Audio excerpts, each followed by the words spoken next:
안녕하세요. 꼬마북TV 신지아입니다. 오늘은 앤서니 브라운의 마술 연필 시리즈 꿀팁 알려드릴게요.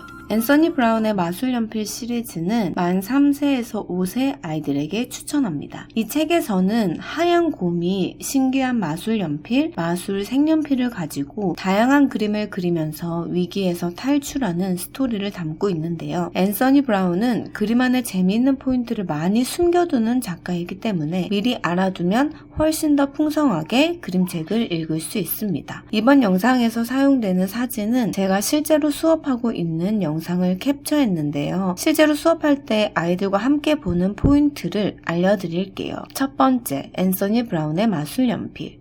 먼저 제목을 읽고 표지를 살펴봅니다. 하얀 곰이 있네. 하얀 곰 손에 뭐가 있다. 이러면 대부분의 아이들이 이게 마술 연필인가 봐요 합니다. 그런데 여기 그려져 있는 건 뭐지? 사자와 늑대라고 대답할 수 있겠죠? 그런데 하얀 곰이랑 그림이 좀 다르네. 표지에 마술 연필이 있고 다른 그림들과는 다르게 생긴 두 그림을 한번 짚어주면서 이 연필로 그렸을 것이라는 걸 유추해 볼 수 있겠죠. 자세히 설명하지 않고 다르다 정도만 알려주고 넘어가면 됩니다. 이 그림책의 면지는 이렇게 생겼는데요.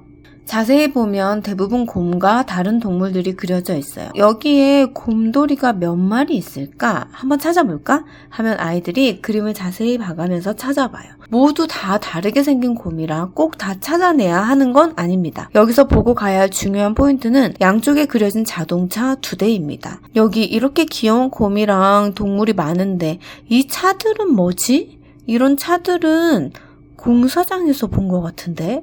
왜 여기에 있지? 이상하다 하면서 넘어갑니다. 책을 읽으면 이해가 되는 부분이고 마지막에 면지가 한 번 더 나오기 때문에 그때 이 부분을 설명합니다. 이 책은 오른쪽 끝부분에 다음에 등장할 동물을 살짝 보여줍니다. 이런 부분을 페이지 터너라고 하는데요. 다음 페이지로 빨리 넘겨보고 싶게 만드는 요소로 책을 더 흥미진진하게 해주기 때문에 이런 부분이 있다는 것이 아이들에겐 더 즐거움이 됩니다. 그런데 이거 뭐지? 하면 모르겠다 하기도 하고 말하기도 하는데요. 한 장을 넘겨보면 그 다음부터는 오른쪽에 살짝 보이는 것이 그 다음 장에 등장하는 그림이라는 패턴을 이해하게 되니 굳이 설명을 해주지 않으셔도 됩니다. 우리가 처음에 면지에서 살펴봤던 자동차 2대 기억하시죠? 귀여운 동물 사이에 그려진 무시무시한 차. 이 페이지에 있는 텍스트를 읽으면 왜 거기에 그런 그림이 있었는지 이유를 알게 됩니다. 바로 동물들이 살 곳을 잃게 되었다는 텍스트가 나오는데요. 사실 그 과정이 이 책에는 나와 있진 않지만 면지에 그 그림을 넣어두면서 동물들이 왜 살 곳을 잃어버리게 되었을까를 이야기 나누고 그 과정에 사람들의 개입에 대해서도 자연스럽게 이야기할 수 있게 됩니다. 동물들이 살 곳을 잃어버렸대. 왜냐면 가끔 사람들이 숲에 있는 나무를 다 자르고 그곳에 집을 짓거나 먹을 걸 심거나 그러기도 하거든. 그럼 거기 살던 동물이랑 곤충들은 어떻게 될까? 이런 식으로 이야기하면 아이들도 자기가 아는 선에서 이야기를 해 나갑니다. 그리고 마지막 면지를 다시 보면서 그럼 이 차들은? 이렇게만 해도 나무 자를 때 쓰나봐 하기도 하고요. 처음 이런 식으로 책을 읽어본 아이들에게는 양육자가 대답을 해주셔도 됩니다. 그래서 여기에 공사장에 쓰는 차들이 그려져 있었구나. 숲에 있는 나무를 자를 때 필요한 차들인가 봐. 이렇게 해줘도 됩니다. 두 번째 책은 사냥꾼을 만난 꼬마곰.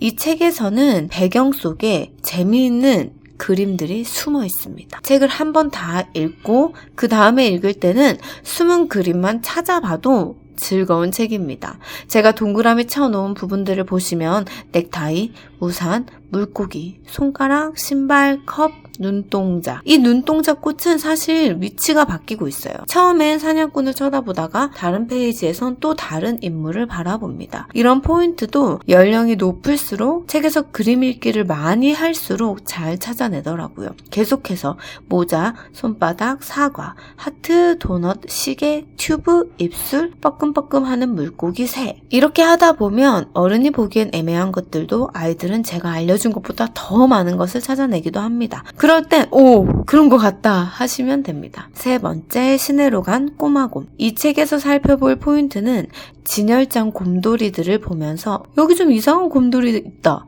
찾아봐. 이러면 거꾸로 매달린 곰, 사람처럼 앉아있는 곰, 누워있는 곰 등을 한 번씩 보게 됩니다. 고양이를 잡고 있는 해골은 도둑들을 상징하는 표시입니다. 고양이를 구하러 가고 있는 꼬마곰이 창살을 자르고 드디어 안으로 들어가게 되는데요. 이때 책장을 넘기기 전에 그럼 이 안에 누가 있을까 질문을 합니다. 대부분 아이들이 당연히 고양이요! 라고 하겠죠. 그리고 다음으로 넘기면 고양이만 있는 게 아니었네? 모두 다 잡혀왔나봐! 라고 말합니다. 그런데 모두 앞을 보고 있는데 왜 양은 반대로 보고 있지? 이상하네. 이렇게 한번 말해주세요. 왜냐하면 이 양은 꼬마곰을 따라가지 않겠다고 하거든요. 다들 이 방을 탈출할 때 양은 나가지 않겠다고 합니다. 그래서 꼬마곰이 반갑지 않았나? 왜 안 나간다고 했을까? 물어보면 아이들 중에 밖은 더 위험하잖아요. 늑대에게 먹힐 수도 있고요. 여기가 더 좋은가 보죠. 라고들 많이 이야기합니다. 그림책을 보는 양육자와 아이들이 다양하게 해석해도 되는 부분입니다. 이 페이지는 바나나 껍질을 밟고 악당들이 넘어지는 장면인데요. 아이들이 매우 통쾌해합니다. 이 아저씨 바지 구멍 났다! 팬티 보인다! 이렇게 저희가 먼저 말해도 되고요. 아이들이 먼저 찾아내기도 해요. 그리고 가발! 이렇게만 해줘도 여기선 실컷 웃고 가는 게 포인트입니다. 책은 재미있어야 계속 보는 거 아시죠? 마지막 페이지 초원이 나오는데요. 와, 여긴 어딜까? 하면 목장, 초원, 숲 다양하게 말하는데요. 그것보다 중요한 건 여기도 우리 꼬마곰이 그렸다는 점을 알려줘야 됩니다. 여기가 좀 작아서 아이들이 잘 못 보고 원래 있는 숲에 왔다고 생각하더라고요. 그럼 여기도 꼬마곰이 그렸나봐 해주시면 됩니다. 마지막으로 마술연필 시리즈를 읽고 나면 할 수 있는 재미있는 독후 활동이 있어요. 바로 쉐이프 게임인데요. 먼저 양육자가 어떤 모양을 제시하면 아이가 그 모양을 중심으로 원하는 그림을 완성하는 거예요. 저도 줌으로 수업할 때 화이트보드에 그려주면 아이들이 주저없이 제 그림 위에다가 자기들이 생각한 그림을 이어나갑니다. 처음 하거나 연령이 어릴 때는 조금 쉬운 모양, 예측이 바로 가능한 모양을 그려주면 재미를 느낄 거예요. 몇 번 하다 보면 자기들이 먼저 그리겠다고 하거든요. 그렇게 순서를 바꿔서 해도 재밌어요. 저도 어떤 사물을 예상하고 모양을 그려주는데 아이들은 전혀 다른 걸 만들어낼 때 진짜 놀라워요. 이 단계가 지나면 종이를 다양한 모양으로, 다양한 크기로, 또 다양한 무늬가 있는 종이들을 찢어서 잘라서 붙여두고 그 종이를 기반으로 또 다른 그림을 완성해 나가면 됩니다. 책 맨 뒷장에 쉐이프 게임을 어떻게 하면 되는지 나와 있는 부분들이 있거든요. 참고하시면 좋겠습니다. 오늘도 아이와 즐거운 책 육아 하세요. 감사합니다.